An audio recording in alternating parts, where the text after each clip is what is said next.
Great. Thank you.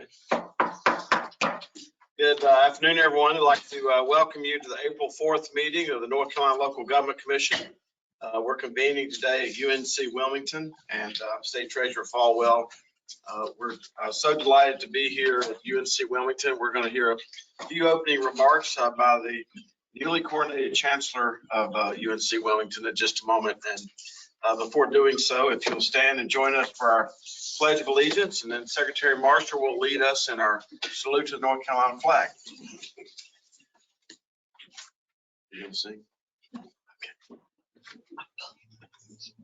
I pledge allegiance to the flag of the United States of America and to the republic for which it stands, one nation, under God, indivisible, with liberty and justice for all. I salute the flag of North Carolina and pledge to the old North State love, loyalty, and faith. Thank you very much. Chancellor, where would you like to stand? You stand right here.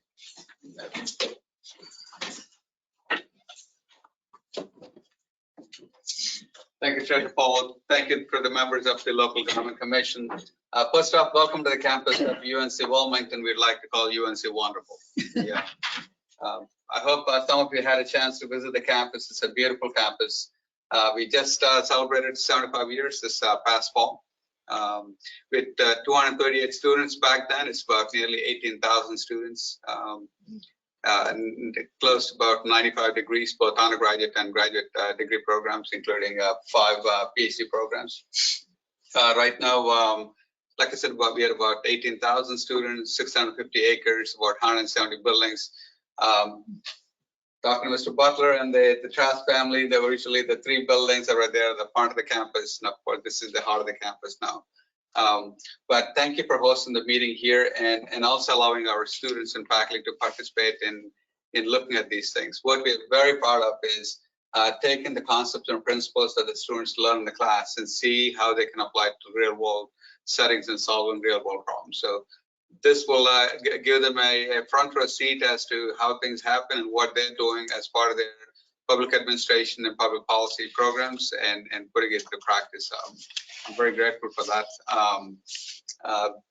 At UNC Wilmington, we've been very thoughtful in how we grow. It's a slow managed growth, but most of the growth is happening in programs that are relevant to this region. For example, whether it is film studies, whether it is a fintech industry, whether it's life sciences, business, hospitality, resort management. These are the programs that you're trying to grow and make sure that they're relevant to this region. And in consultation with the local leaders, business leaders, Chamber of Commerce, county, city council, etc., to see where this region is going and growing. And are we making sure we are adding the right programs? Are we giving the students the right skill sets and the right vocabulary to join the workforce as trained workforce, etc.? So thank you for hosting it here, and thank you for giving us an opportunity to have a front row seat. So I appreciate everything you'll do.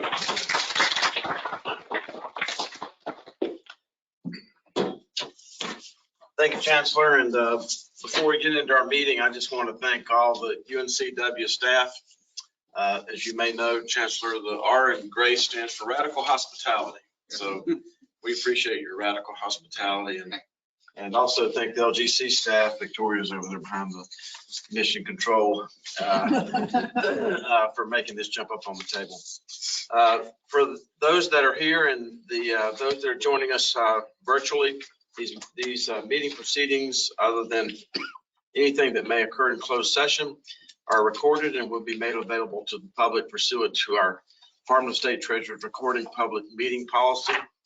In participating virtually, please make sure that when you're not speaking that you put your phone on mute.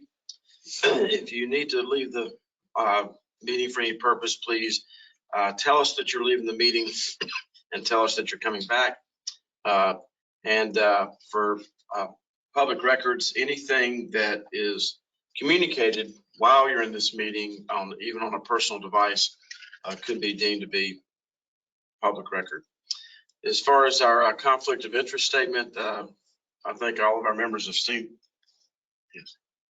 Excuse me. Yeah. Can I call the roll for? Yeah. Okay. Not everyone knows it's all here. All this TOs just making me That's beautiful. All right. So, Madam Secretary, please call the roll. Pardon me for interrupting. This is Cindy Aiken. Official call the roll. Auditor Wood? I am present, and Mr. Treasurer and Mr.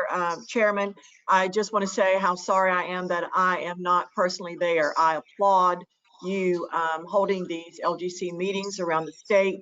I've certainly been on the UNC campus many times as a speaker to the accounting department there. And again, I had a bill that was heard in the General Assembly this morning that I had to be present at and speak about. And so again, my apologies for saying I would be there and then not being able to make it, but I am happy to be able to join virtually, but thank you. Thank you. Secretary Marshall? Here. Is here present in the room. Ms. Jacobs? Present. Thank you. And Ms. Jacobs is the designee for Secretary of Revenue Penny today.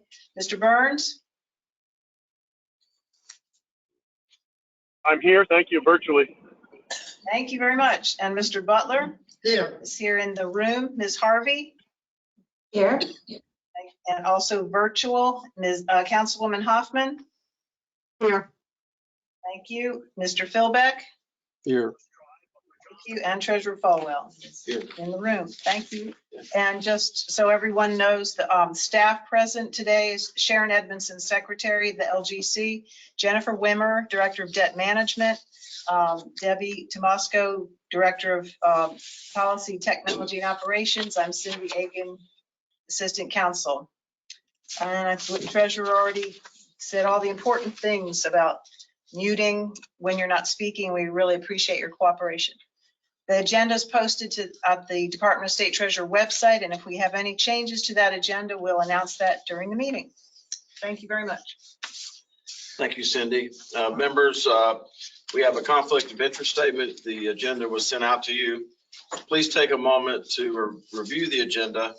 And does anyone present have an actual potential or appearance of conflict of interest regarding matters that are before us? Okay. Mr. Hearing none. Treasurer, Yes. I have a conflict with the Union County matter in the consent agenda packet. Robinson, Bradshaw, and Hinson serves as underwriters counsel, and my husband is a partner at that firm. Thank you. And if you'll abstain, is that on the consent agenda? It is. If you don't mind, we'll Pull it out. we'll make a motion. Well, I'll entertain a motion when we get to the consent agenda to pull that out so we can vote on that separately and you can abstain from that. All right, thank you, Mr. Treasurer. Thank you. And if any conflicts should appear, just be sure to let the chair know and we can deal with those as we go along. Without objection, if we ask for a motion or a second to a motion for efficiency purposes, we'll be considering those that made the motion in a second to be considered yes votes. So we want to call the roll. In that light, I would entertain a motion to approve the meeting minutes of March 7th, 2023. So moved. Second. Motion second being made. Any further discussion? Hearing none, the clerk will call the roll. Okay, on the March minutes, that was Butler and Marshall. Auditor Wood? Aye. Thank you. Ms. Jacobs? Aye. Thank you. Mr. Burns? Aye. Mr. Excuse me, Ms. Harvey? Aye. Councilwoman Hoffman? Aye. Mr. Philbeck? Aye. Thank you. And the Treasurer? All right. Thank you. Okay. Before turning the meeting over to Sharon and Jennifer, I just want to draw your attention to attachment A, the OPEB report, which is in nice big font for folks like me who need a little help from time to time, especially for our students that are here. This attachment A OPEB report talks about some of the unfunded liabilities of both pension and healthcare that these communities that are coming before us who have applied for this board to approve something. It talks about these unfunded liabilities because this is also, quote, an obligation of these entities. And I think you'll find that very interesting. And it may be something that one of you would want to pick up on and actually do a paper on. It's kind of a big deal, and I appreciate staff putting this together for us every month. And with that, we're on item number 7, attachment B. These are FPIC response items, and I'll turn it over to be taken individually, specifically Albemarle, Blowing Rock, Catawba County, and Wadesboro. So Jennifer and Sharon. Sure. The first unit that I'll be discussing today is the City of Albemarle. This is for a state revolving loan. It is an increase.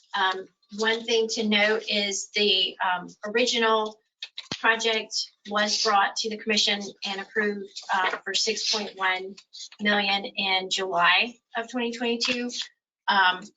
Just as a reminder, we are no longer taking projects as with estimates. We are waiting until they get bids in hand.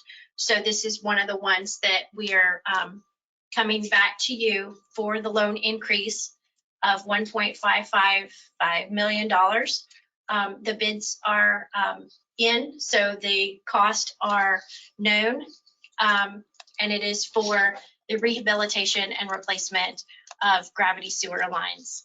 If there's any questions, I'd be happy to take them, but I'll turn it back over to Sharon to discuss. Thank you, Jennifer. So the City of Albemarle did have some performance indicators of concern. The first was that their audit was late. This was the first time in the last 3 years it had been late. They also had some material weaknesses and significant deficiencies that were identified in their audit. The city responded satisfactorily. They said that the audit was late because they were undergoing a HUD compliance review at the same time they were trying to get the audit put together. And that just slowed everything down. And also with the internal control issues is that the city, again, was busy doing this HUD compliance work and neglected to make some year-end closing entries, which were reported ultimately as material weaknesses. To prevent this from happening in the future, number one, they don't expect to have another HUD compliance audit at fiscal year end. But they've also hired additional staff to support finance. And they have updated their procedures related to audit findings. One of the other findings was that they were having daily deposit issues at some of their remote cash collection sites. They've modified their policies in that area, and again, hired additional staff. Okay. And staff's recommendation is? To approve it. Okay. And joining us, presume, by phone or Zoom is Mayor Michael, City Manager Michael Ferris, and Finance Director Jacob Weevil, and LKC Engineering Project Engineer Rob McIntyre. Are those folks joining us? I am looking, Mr. Treasurer. Mr.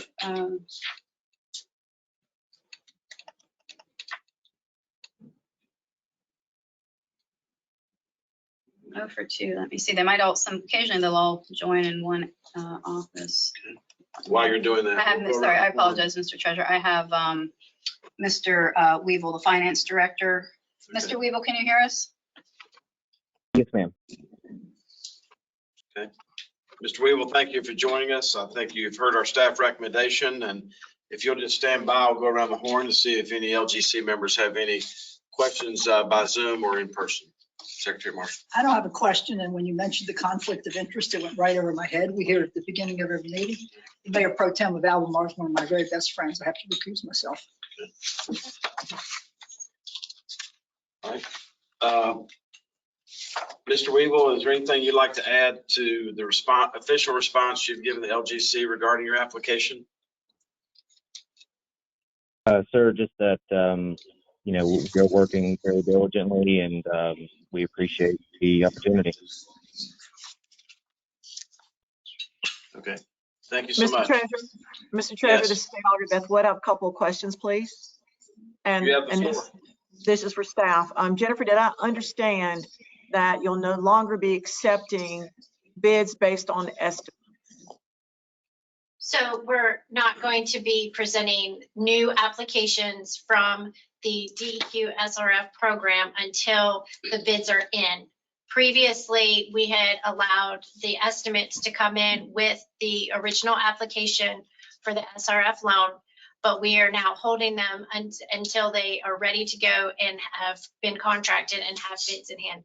This particular one originally came to the LGC prior to that change, which took place the 1st of December. I thought that's what I heard, but I'm just trying to confirm it. And so I'm assuming that, because this was a pretty significant miss, 1.5 million that they're asking for in addition to what we already approved. I'm assuming that everybody's run the numbers and they can still afford it. Yes. Okay. And that, so is it just the SRF loans that we are allowing estimates to come in with the estimation, or is it everything now? So at this point, the SRF program that we had done in the past allowed the estimates, but we wanted it more consistent with the rest of the programs that are coming through here for an application that we know the cost of them from this point forward. You didn't answer my question. The question is, are there any other types of loans or projects where we allow an application to come in with an estimate? Oh, yes, ma'am. The general obligation bonds. I was afraid of that. Because again, the worry is that the miss will be so bad once we've approved it, that the organization, the entity won't be able to afford the additional ask. And so, and now you've gotten the money, you've started your project. So that is certainly, Mr. Treasurer, a concern I have, that we are approving debt based on estimates, and then these after the fact true costs come in, and now we have to approve a much bigger number, like in this case. So again, I have concerns that we are approving debt based on estimates.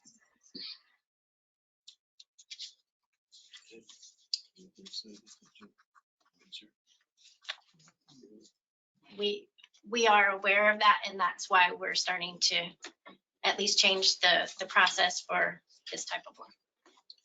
Alder Wood, I would say that based on what I'm hearing here, we're acknowledging your concerns, and we've started changing the sequence of how we're doing this so that maybe this doesn't happen in the future. Mr. Treasurer, this is Mr. Burns. Yeah, you have the floor, Mr. Burns. Thank you.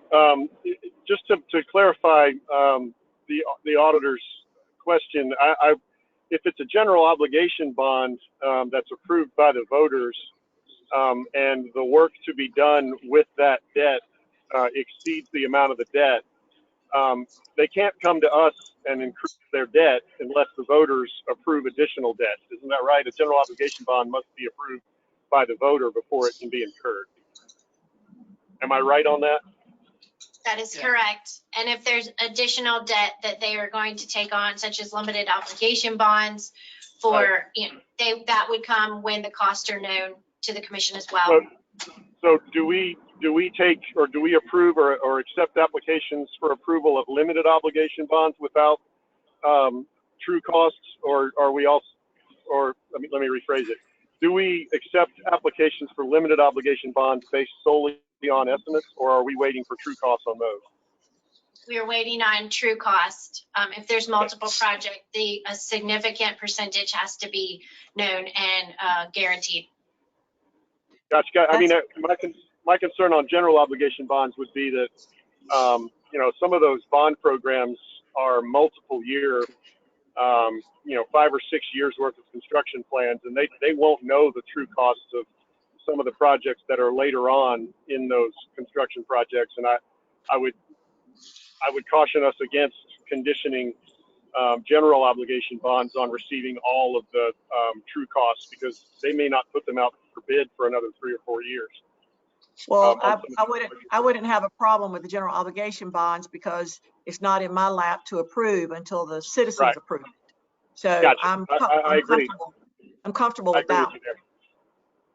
Okay, thank you. Appreciate the clarification. No, thank you for the clarification. Thank you. Any other comments by board members? Okay.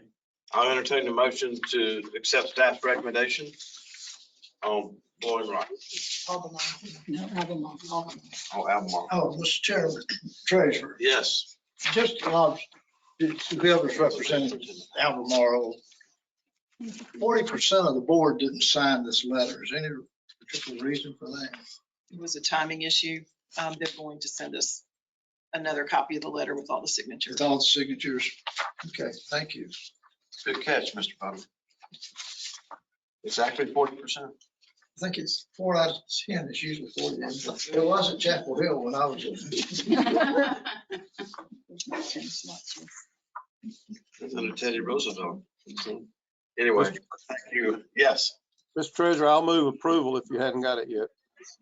Yes, thank you. Second? Second, Auditor Wood. Thank you. Motion second being made. Any further discussion? Hearing none, with Secretary Marshall being abstained, the clerk will call the roll. Yes, sir. That's motion on Albemarle, Philbeck, and Wood. All right, Ms. Jacobs? Aye. Thank you. Mr. Burns? Aye. Mr. Butler? Aye. Thank you. Ms. Harvey? Aye. Councilwoman Hoffman? Aye. Treasurer Falwell? Aye. 8 yes and 1 abstain. Thank you, Mr. Weaver, for joining us.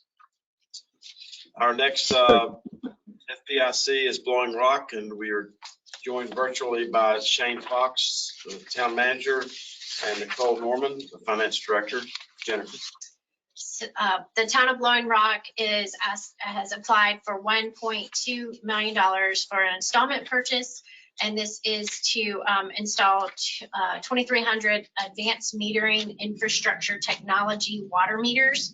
The bid was in on January 25th, so the costs are defined and consistent to comparable system market cost. It will make the utility billing and leak detection more efficient, and I will turn the discussion over to Sharon. Thank you, Jennifer. Blowing Rock did have some financial performance indicators of concern. They were late submitting their 22 audit. Again, they have not been late in prior years, so this was a one-off for them. They had problems. They had changed auditors for 2022 and had problems not being able to get the work papers from the previous auditor to assist with the transition. So the audit process for 22 required more time to tie out the prior year audit figures. To correct this, they are going to request that the audit work be completed on site. They felt like that was another problem, that the work was done remotely. And they're going to work with their auditor to get an open list items submitted prior to the end of the fiscal year so that they can make sure they have everything ready as soon as possible. Their internal control issues were primarily related to a prior period adjustment that had to be made to the financial statements. This was a result of having to audit the beginning numbers, the beginning balances, again, because they couldn't get the work papers from the previous auditor. So in the future, they plan to start their audit work earlier and hopefully not have to change auditors quite so often. We found the response acceptable. Shane.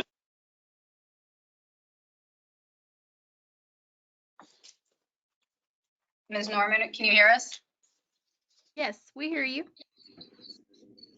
Treasurer Falwell, is there anything you'd like to add to what staff has said? No, this is Shane Fox. I think it was absolutely perfect. We unfortunately had a transition in audit firms this year, and the timing of receiving the information just wasn't in line with our expectations. And so we've worked that out with our current audit firm, and the plans are to have a much more efficient process going into next year. Thank you. And thank you for joining us today. And just to remind you that as you're having possible excess revenues in Blowing Rock, that you have about $91,000 OPEB liability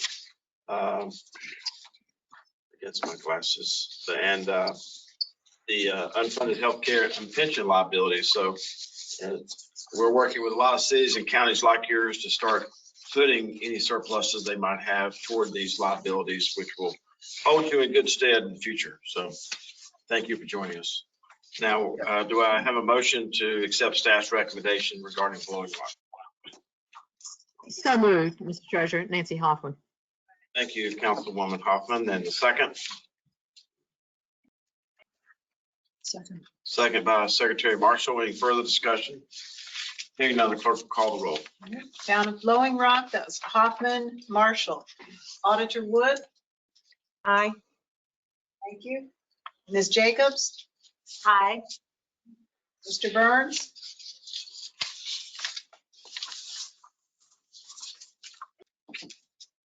We'll come back. Mr. Butler? Aye. Thank you. Ms. Harvey? Aye. Mr. Philbeck? Aye. Mr. Burns, are you there? I'm here. Aye. Can you hear me? Yes, sir. Thank you. And Treasurer Falwell. Aye. Okay. Hereby approve Blowing Rock. Thank you for joining us and congratulations. We're now to Catawba County, where we're joined by the county manager, assistant county manager, the county attorney, and the interim chief financial officer. Jennifer. So Catawba County has submitted an application for $43,500,000 limited obligation bonds to build a new Maiden Elementary School and renovate Newton Conover High School. Construction bids were received on March 8th, so the costs are defined. And it's just the construction and renovation of their schools for their students. And I'll turn it over to Sharon. All right, thank you. Catawba County also had a performance indicator of concern regarding internal controls. Essentially what happened is they had a fraud in the Register of Deeds office.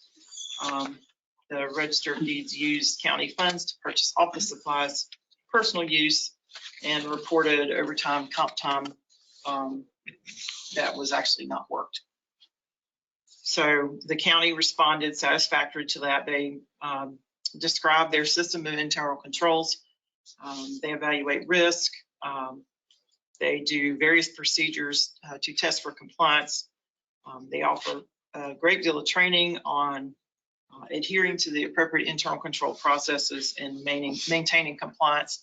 They also have a written ethics code that they introduce to employees at their orientation. Since the indictment of the Register of Deeds, they have been requiring the Register of Deeds office to use their central purchasing function for a higher level of monitoring and oversight. We found the response to be satisfactory. Okay. You've heard staff's recommendation. Mr. Manager or any of the other staff at Catawba College, is there anything that you'd like to add to what Sharon or Jennifer have presented to the board? No, that just the Register of Deeds case is still pending. And who is that? Mary? I'm sorry. Yes, I'm Mary Morrison. What are the charges that are pending, Mary? Generally speaking. This is Mary Furtado, the county manager. There is one charge of failure to discharge duties, 2 charges of public embezzlement. 30 days. Okay, all right. Thank you. The reason I asked that is another hat that I wear is I chair the pension board, and the elders board. So as things start developing there, would you put it in the back of your mind to contact the treasurer's office? Because we do have a felony forfeiture law in North Carolina that if somebody's convicted of a crime while in their public service duties, there's an opportunity for that part of their pension to be taken away from them. So just keep us in mind as those cases are progressing. And fortunately or unfortunately, there's so many of these across the state that anytime that we can have somebody like you who's local that's keeping an eye on things for us is very, very helpful to our staff. Yes, sir, will do. All right. I have a question. Yes, ma'am. This is Elaine Marshall, Secretary of State, and we provide consultative services to the Register of Deeds, not with regard to anything financial at all, but I do have some engagement with that organization. was my understanding that a register was not permitted to work overtime. They were a salaried employee at the rate that they were being paid. Is that not the case?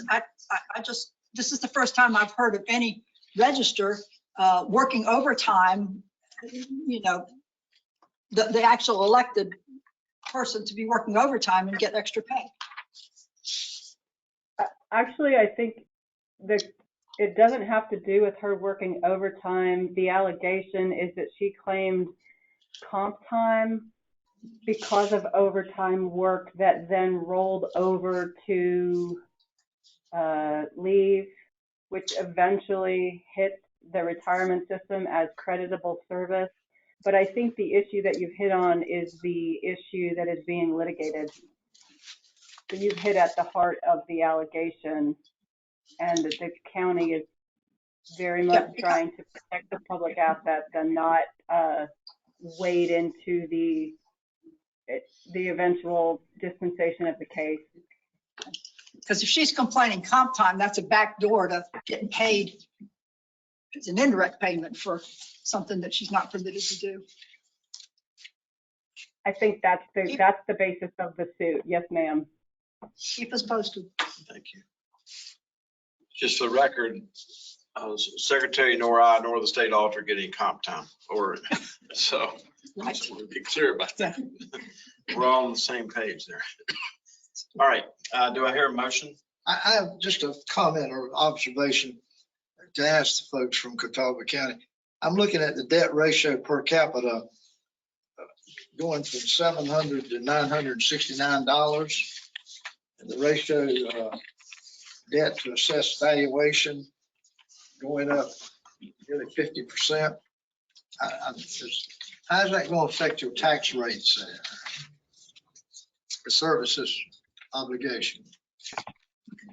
So we are in a reval year this year. We don't anticipate needing to change our rate to address this debt. This is accommodated within our existing rate, and we have intentions of moving to revenue neutral through this revaluation process. I noticed here the valuation is 20 billion. What do you think it'll go to after the reval? We have had a significant increase, and I don't have that number, Mary. I'm not sure if you've got a tax-based projection. No, I don't have that specific number, but I think we're working off a 70% increase. Does that sound right, Mary? You say Yes, 70% increase? Yes, sir. Do you think you're going to go up to 34 billion? How Yes, often do sir. you evaluate? Every 4 years. All right, we're going to slow this ball down a little bit. All right. Let's make sure that Mr. Butler's question, because the answer was as stunning as his question was. So his question led you to say that the total amount of property that'll be valued is going up 70%. Yes, sir. The direct answer to his question is we do not need to change the current tax rate in order to service the proposed debt. Oh, God. But if the value of the property is going up 70%, you don't change the tax rate. Isn't that a 70% increase in taxes? Yes, but yes, it would be, but we are dropping the rate to offset that increase. Mr. Treasurer, you're going to find a lot of counties with all this inflation of the last 3 years are going to have similar situations, and it's going to be a challenge in places. If I may, sir. Yeah, sure. One way to think about it is if Catawba County were not going through revaluation in the current year, we would not need to modify our tax rate in order to take on this debt obligation. It would be funded within our existing revenue structure. So what is the rate now? 57.5 cents. And then you suspect it's going to be? Low 40s. we're still in the process of dialing that in. So how does something that goes from the mid 50s to the low 40s, how's that 70%?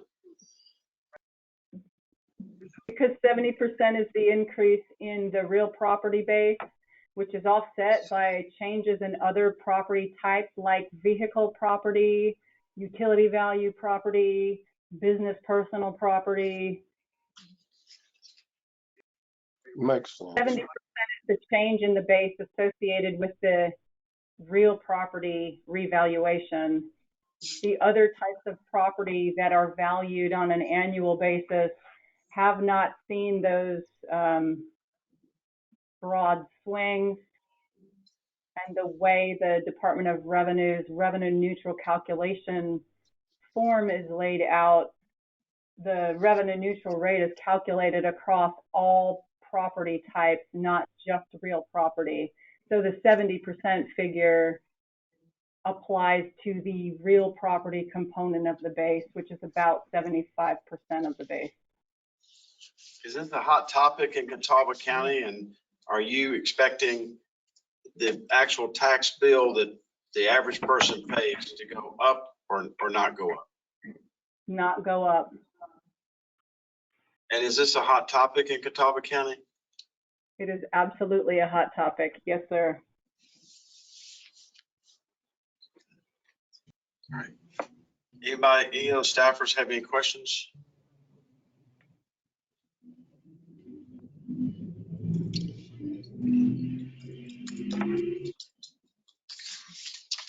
All right. I always tell the board when I'm going to vote against something because the math's not making sense to me. So maybe it's just me, but all right. So do I hear a motion to accept staff's recommendation? So moved, Burns. Thank you, Mr. Burns. Second. I'll second Philbeck. Thank you, Mr. Philbeck. Any further discussion? Okay, hearing none, the clerk will call the roll. For Catawba County, Burns and Philbeck. Auditor Wood. Aye. Thank you. Secretary Marshall. Aye. Thank you. Ms. Jacobs. Aye. Mr. Butler. No. Thank you. Ms. Harvey. Aye. Thank you. Councilwoman Hoffman. Aye.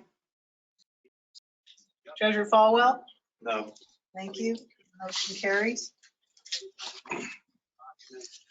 Thank you, Catawba County, for joining us, and good luck on your project.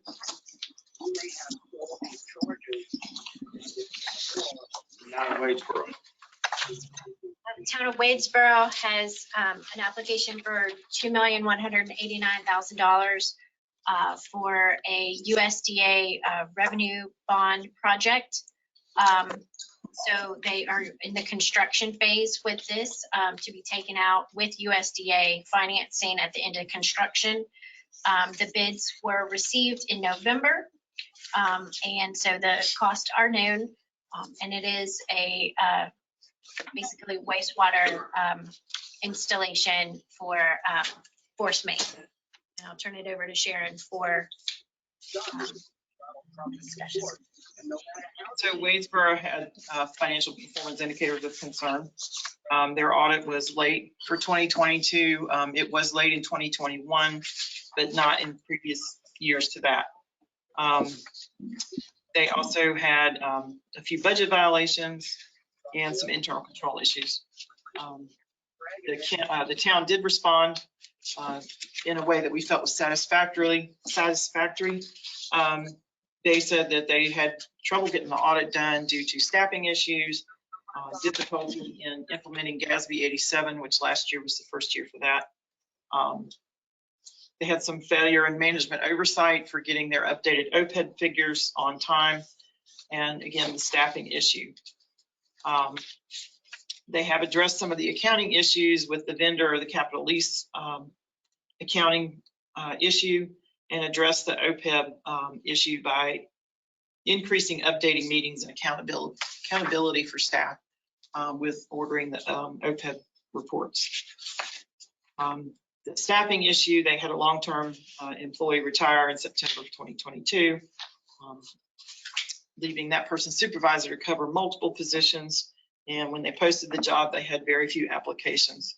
They finally hired a well-qualified candidate in mid-December of 2022.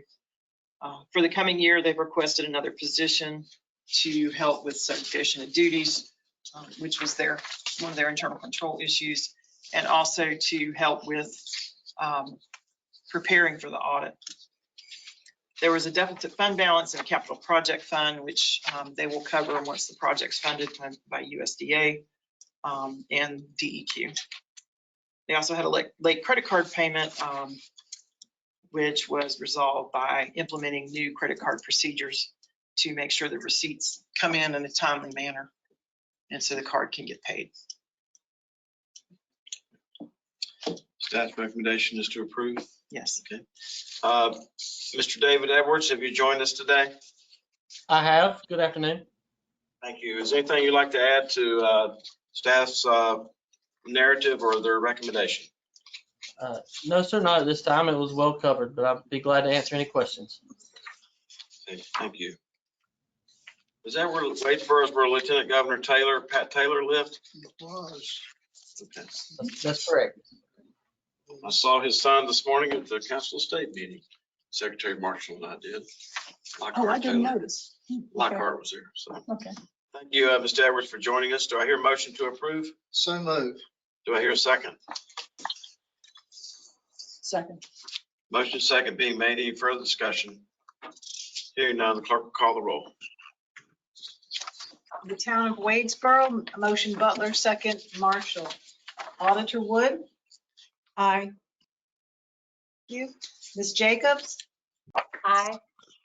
Mr. Burns? Aye. Ms. Harvey? Aye. Councilwoman Hoffman? Aye. Mr. Philbeck? Aye. Treasurer Falwell? Aye. Thank you. We consent agenda now. Okay. I'll now entertain a motion. Will the chair, we will pull what was it? Union County off the consent agenda without objection. Hearing no objection, the consent agenda starts at the Greater Asheville Regional Airport. We just heard a plane fly over UNC Wilmington, and I hope there's a lot of planes that are going to be flying over the Asheville Airport based on the hundreds of millions of dollars that this board has approved for their improvements over the last several years. And it goes all the way down to the city of Raleigh, and without Union County on there. So does anybody have any questions regarding the consent agenda before I entertain a motion? Yes, sir. Mr. Treasurer, on page 22, and that's a refinancing that Raleigh's wanting to do because they're going to borrow the money cheaper. And I know this is just $1, but the debt ratio before was 26.19 and after it's 26.20.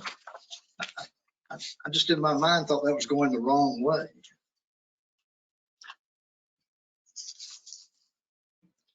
Another good catch.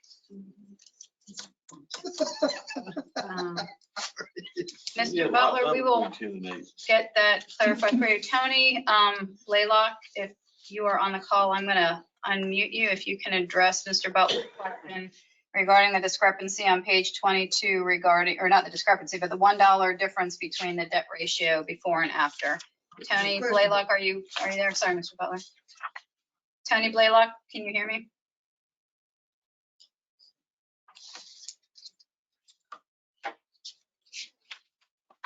Tony, you're muted.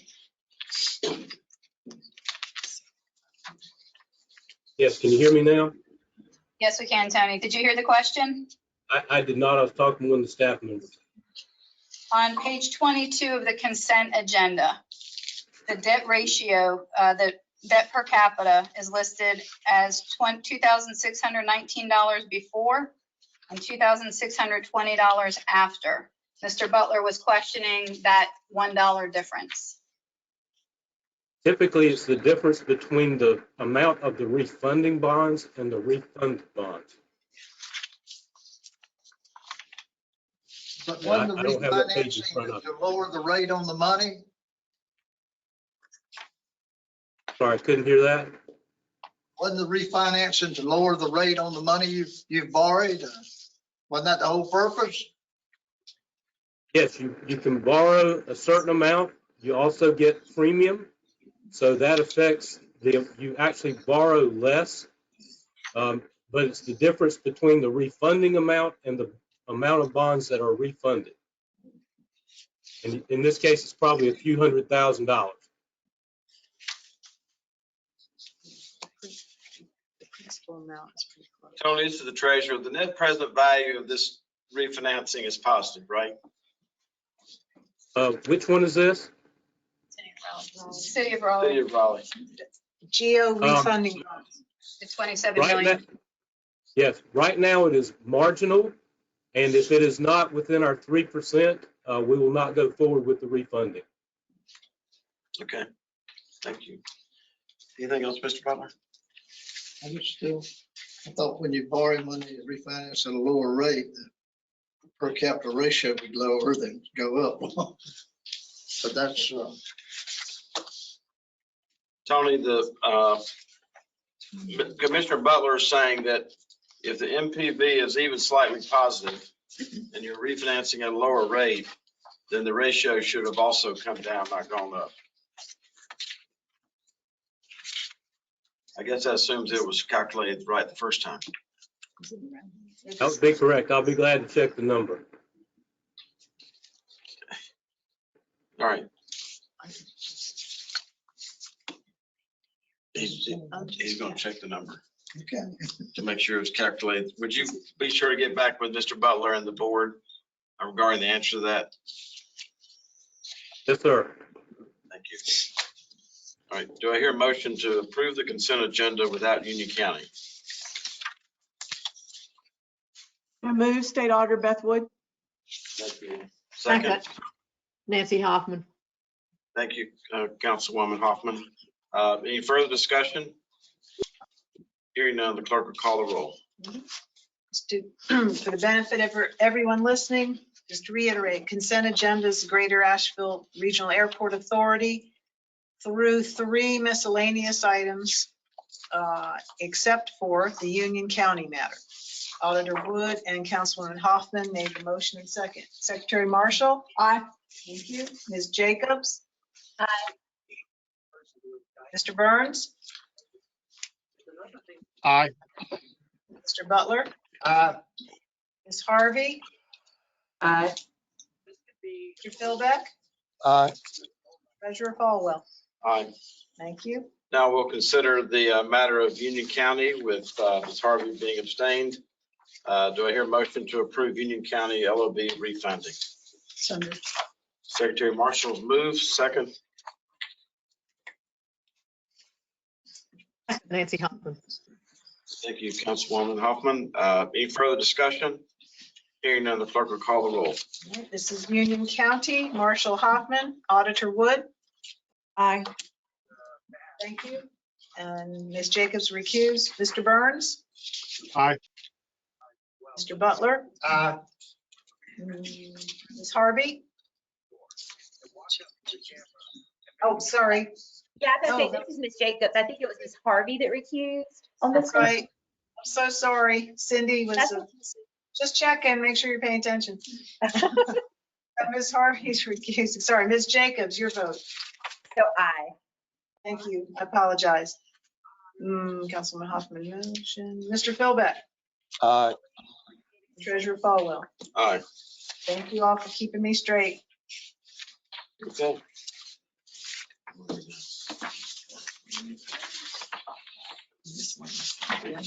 Now we're on number 9, which is our miscellaneous. I'll turn the meeting over to Jennifer.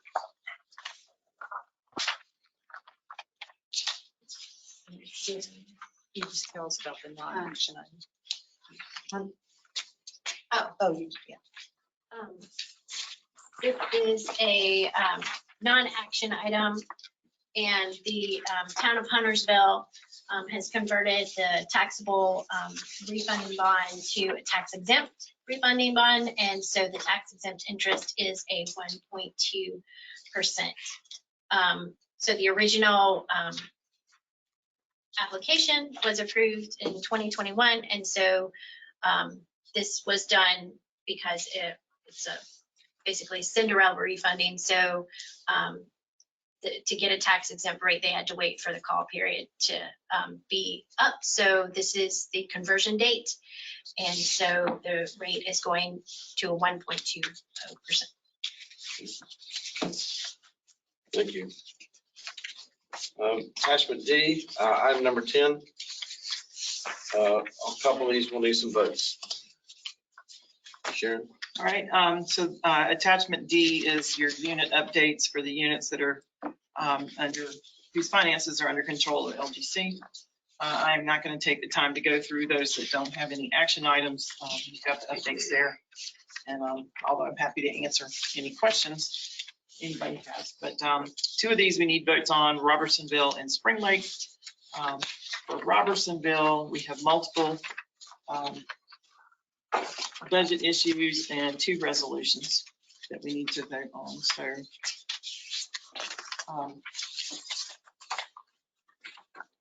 and do you want to take these individually or you want to do both units at the same time? Does the board care if we take them both at the same time? Hearing no objection, go ahead. Okay, so the first thing is a grant project ordinance for the town of Robertsonville for some wastewater treatment plant improvements. They received $6 million in ARPA grant funding from the state fiscal recovery fund. And so this is just the project ordinance for appropriating that $6 million. And then another grant project ordinance for Robertsonville for $506,765. This is also ARPA funding from the state fiscal recovery fund for water system and projects. The $5 million was for wastewater, $6 million, excuse me. This smaller amount is for water improvement. Then we also have two resolutions. The first is authorizing Robertsonville to apply for funding from DEQ.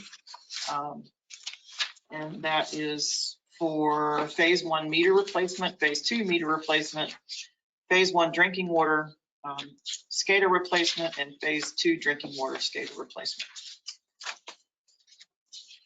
Then finally, a resolution to approve a pay plan for the town police officer compensation for Robertsonville. They are regularly losing police officers to neighboring communities that pay more, and the manager has identified enough budget availability to increase the salaries. Full-time officers would go up to a maximum of $44,795. And this also would provide for the hiring of up to 5 reserve officers intended to fill in on a part-time basis at a maximum of $26 an hour. And that's everything for Robertsonville. The $26 an hour is more than $45,000. They don't get any benefits. Asked and answered. I have a question. Yes, What ma'am. does SCADA stand for? Not seen that before. Knew I somebody was looked gonna it up ask and I me can't that. remember. I don't, I'll let you know. It's a technical term. it is. It's, Hang on, I'll get it. Somebody in the audience knows. Rich, following a friend. I had to look it up before I get it. It's control software. Supervisory acquisition. control, supervisory data control and acquisition. data acquisition. Thank you. Computer-based system to gather and analyze real-time data so they can monitor that, Technology thing. monitor their thank you, Mr. Burns. enterprise. Thank you. All right. Do I hear a motion to accept staff's recommendation regarding the 4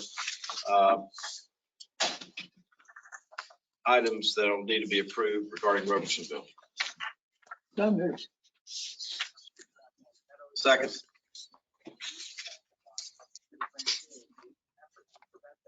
Do I hear a second? I'll second Philbeck. Thank you. Any further discussion? Okay. Hearing none, the clerk will call the roll. Okay, all 4 of those items for Town of Robertsonville. Marshall Philbeck, Auditor Wood, Aye. Thank you. Ms. Jacobs? Aye. Thank you. Mr. Burns? Aye. Thank you. Mr. Butler? Aye. Thank you, sir. Ms. Harvey? Aye. Councilwoman Hoffman? Aye. And Treasurer Falwell? Aye. Thank you. Thank you. Next, Spring Lake. Okay, for the town of Spring Lake, we've got Oh, multiple. before you go there, can you give us an update of Robersonville and what inning they're in and their progress? Robertsonville, we are working hard to wrap up the 2021 audit. It has taken a long time to get that done, in part due to the condition of the records in the previous years and in part due to a change of software mid-year, which needed to happen, and we just went ahead and bit the bullet. We are very close to the end of that. The town, of course, has a full-time, very competent manager now and a finance officer that, at least in my opinion, has grown a great deal in her job over the last year. So we're getting there.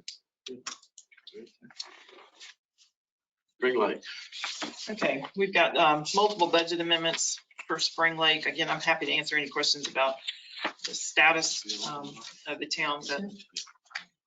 But first budget amendment is somewhat of a cleanup amendment, just to kind of adjust revenues and expenses to where we think they need to be to get through the rest of the year. The second one is an ordinance appropriating a SAFER grant that the town had. Third one is to amend the water sewer budget. Again, somewhat of a cleanup amendment there. Same thing with the stormwater fund, the sanitation fund, likewise, and the fleet management fund. You'll notice that most of these are not huge dollars. Just, a need to move some money around to address current needs. Okay. Do I hear? Yes, ma'am. I have a question. Yes, ma'am.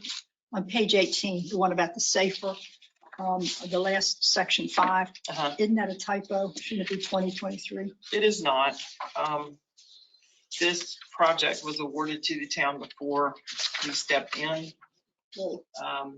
We didn't really know that much about it at the time.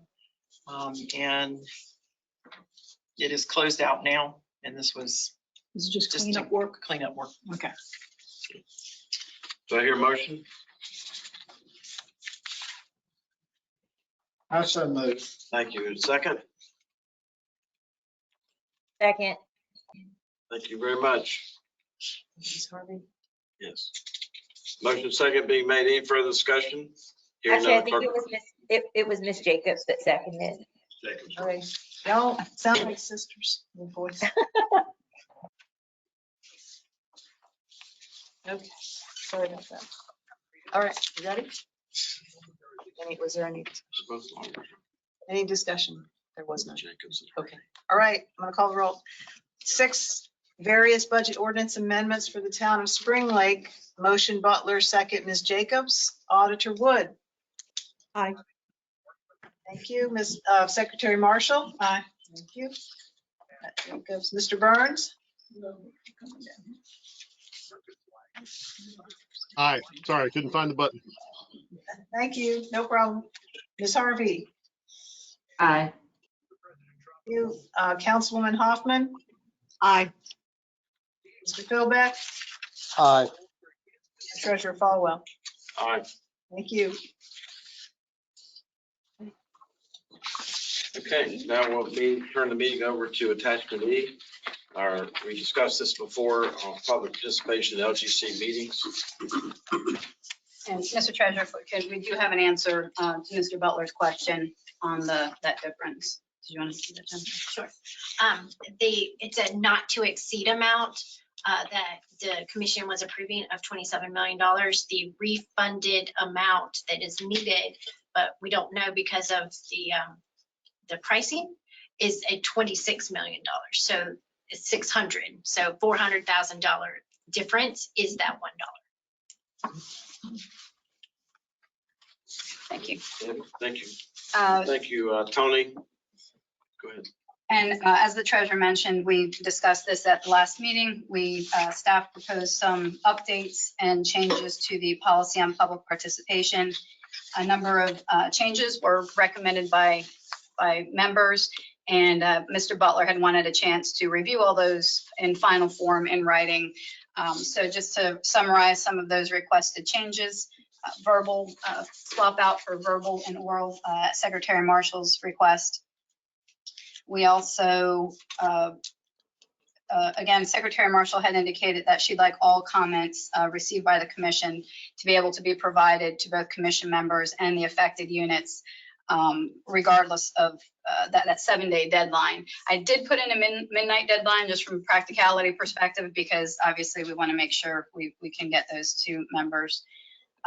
We did just do some other clarifying language with regards to references to public records. We did also prohibit anonymous comments, another suggestion by members. And Secretary Penny had requested that an announcement be made at the start of every meeting, reminding members that the meetings were being recorded and would be available on our website. And we actually, even though the policy hasn't passed, we started that today. So we started making that announcement. So again, a summary of those changes is provided for you, as well as a complete resolution incorporating all those changes. And I think we addressed everything that staff recommended and requested us to change. Okay. Coach, y'all did a very good job. Thank you. Well, I hear a motion to approve the recommendations from staff regarding the resolution. Do I hear a motion to approve the resolution adopting policy on public participation in LGC meetings? I so moved. Second. Motion second being made. Any further discussion? Hearing none, the clerk will call the roll. Motion, Mr. Butler, and second, Secretary Marshall. So Auditor Wood.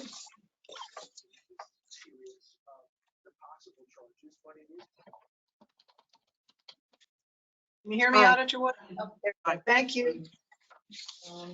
Ms. Jacobs? Aye. Mr. Burns? Aye. And nice job, by the way. Good work on that. Team effort. Ms. Harvey? Aye. Councilwoman Hoffman? Aye. Mr. Philbeck? Aye. Treasurer Falwell? Aye. Okay, thank you. Okay. Members, bear with us just a few more moments. I'll now turn the meeting over to Sharon for a few announcements, or if any announcements. Okay, yeah, I do have a couple. Our next meeting, of course, will be back in Raleigh at our regularly scheduled time and date. We are coming up on that time of year where we've got to start scheduling budget meetings for the units that we are responsible for. We will have 4 meetings in June. Our regular June LGC meeting and 3 budget meetings.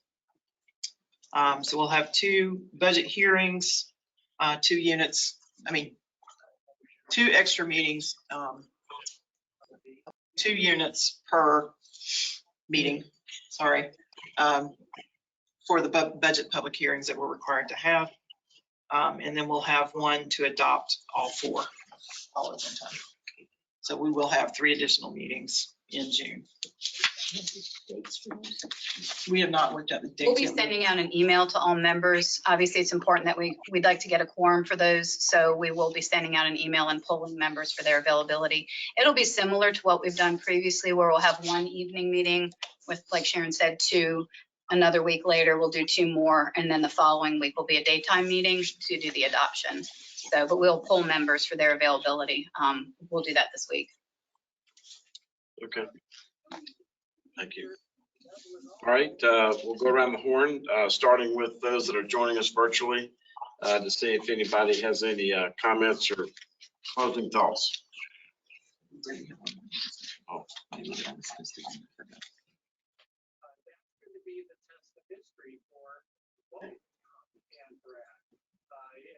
Now all look very cerebral this morning, this afternoon.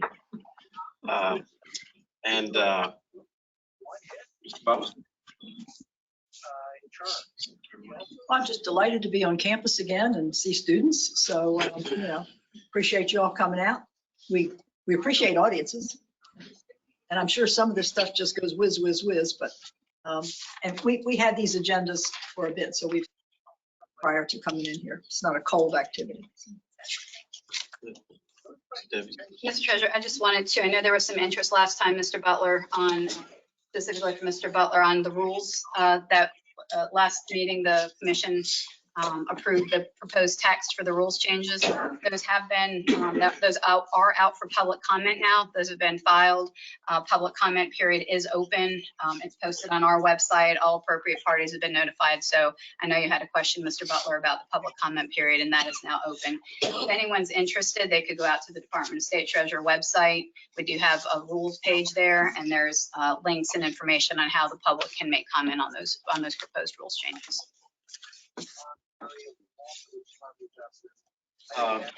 Before we adjourn, I also want to thank our staff for making this jump up on the table. I know we have some students and professors here, but I think there's some staff from the Chancellor's office. Are they still here? Oh, there you are. So thank you very much for doing that. And I will now entertain a motion to adjourn. And after we adjourn, we're going to tuck the tables in a little bit and give the students or faculty who have questions an opportunity to ask those. Yes. Questions from the press. Is that after you adjourn? Yeah. We'll stay as long as you need to. Thanks. So do I hear a motion to adjourn? So moved. Second. Motion second being made. Any further discussion? And we will adjourn our meeting today in honor of the University of North Carolina Wilmington Seahawks, for the record. Along with UNCG, has an undefeated football team. For the record. Okay, got it. We're undefeated. Okay. They're undefeated. Yeah. We're going to keep it that way. Motion second being made. I'm happy to call the roll. Clerk will call the roll. Alder Wood. Aye. And Ms. Jacobs. Aye. And Mr. Burns. Aye. Ms. Harvey. Aye. Ms. Hoffman, Councilman Hoffman. Aye. Mr. Philbeck. Aye. And Treasurer Falwell. Before I say aye, you got to come around so the camera can see you. All right. I put on my best shades to honor being at the coast. Wait a minute.